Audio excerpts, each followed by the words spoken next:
Hey there, and welcome to this episode of the Cutting Room Floor. This is where I jump into some details of a recent message here at Sunny Slope Church, and we go a little further. We try to get maybe a little more technical, or we try to dig into a little bit of a rabbit trail that might give us some new insights into a text.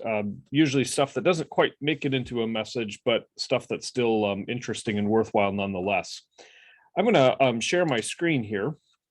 This past Sunday, we were looking at a passage from Luke's Gospel. We've been working our way through Luke, and we were in Luke chapter 22.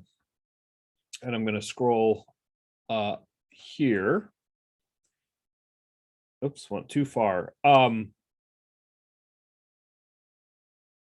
Luke chapter 22, Jesus is still with his disciples, and he's eating the Last Supper. He's eating the Passover meal with them.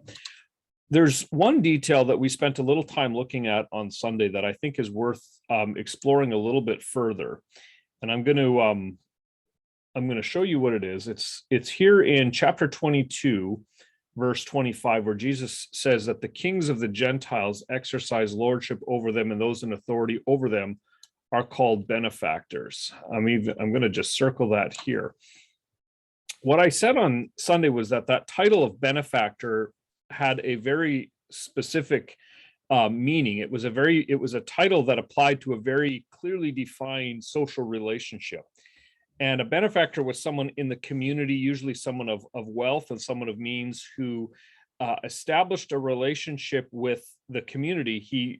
Usually it was a he, but not always. They would give money to a community, to a city maybe, and that money would be used to fund improvement projects and maybe disaster relief, or be used maybe to to build a temple or a theater or something of that sort. And the person who gave the money was called a benefactor. And then in return, it was understood and it was expected that the community would honor that person publicly. So the stadium or the arena or the theater might be named after the person, and there might be a public ceremony in which the benefactor was publicly recognized and publicly acknowledged. And it was kind of understood that the community would be in that person's debt. Now, there was a similar, in first century times, there was a similar relationship that applied not so much to an individual and their relationship with the community, but more the relationship between a person and one person and another person. So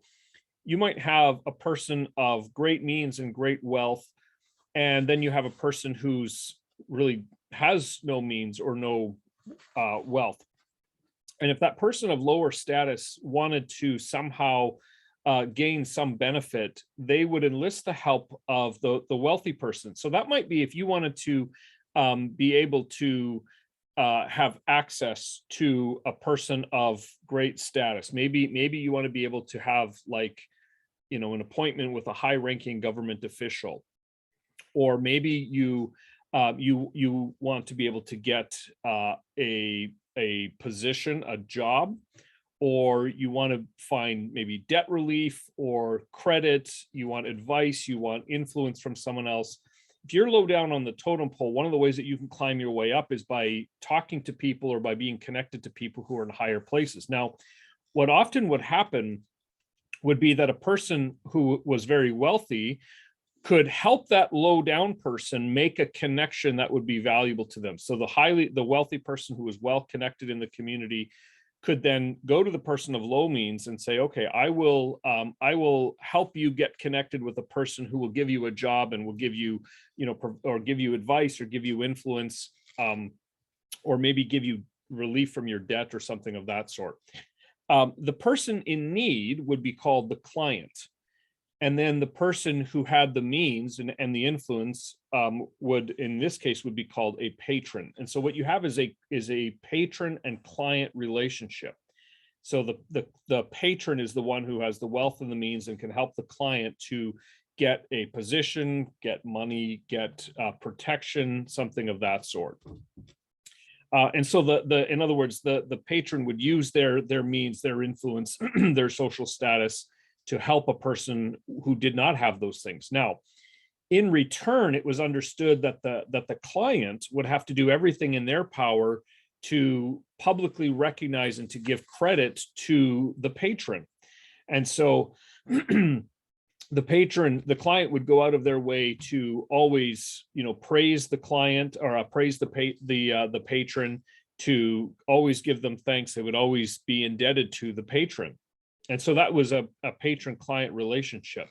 Now, what I think is really remarkable here is that the gift that a patron would give a client, so if you're giving access to a high-ranking government official, or if you're giving some debt relief to a person, that was a gift. And that gift had a very specific title. The gift that a patron would give to a client was called a grace. It was called a grace. Now, why does that matter? Well, because it actually redefines our understanding of what it helps. Let's put it this way. It helps us to understand with greater depth what the gospel is all about. So if you go to Ephesians chapter 2, my screen is still up here. Look at what Paul does here. Look at what he calls us. He says, oops, I'm going to get my tool here.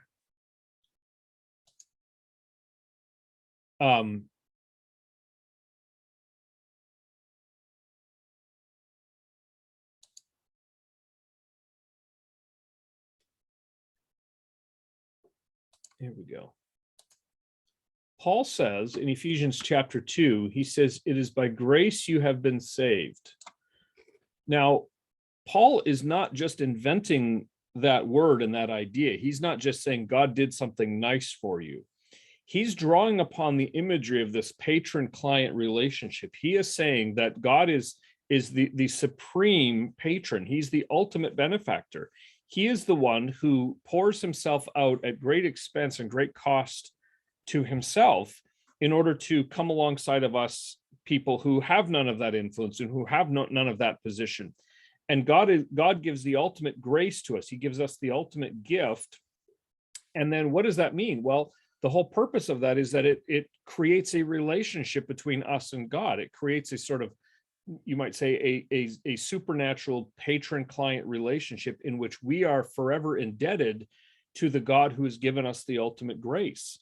He's given us the ultimate gift. And so it's expected and it's understood that we are obligated to God. We owe everything to him. And that's what Paul gets at there then later on in this. He says, we are his workmanship for good works. Again, that's the idea that the whole purpose of this relationship with God is this new patron-client relationship in which we owe our very selves to God. God has given us this ultimate grace. What is our responsibility? Well, just like it was the job of a client to publicly honor the name of his or her patron, that's what it means for us ultimately to give praise to God. That's what it is to bear witness to him. We point the way to the one who has given us the ultimate grace, the ultimate gift to secure this new relationship with us. So when Paul, I don't, maybe you've wondered where does this idea of grace come from? Where does that originate? Is that just, and not, if you're like me, you just kind of always assumed it was spiritual language, but it really wasn't. It was language borrowed from this very clearly defined social relationship in the community in which you have a patron and a client, and the patron gives the gift to the client, and that establishes this new relationship in which the client is forever indebted and obligated to the patron. Thanks for watching. I'll put some links in here. You don't forget to subscribe, like the video, leave a comment. Love to hear back from you, and thanks for watching.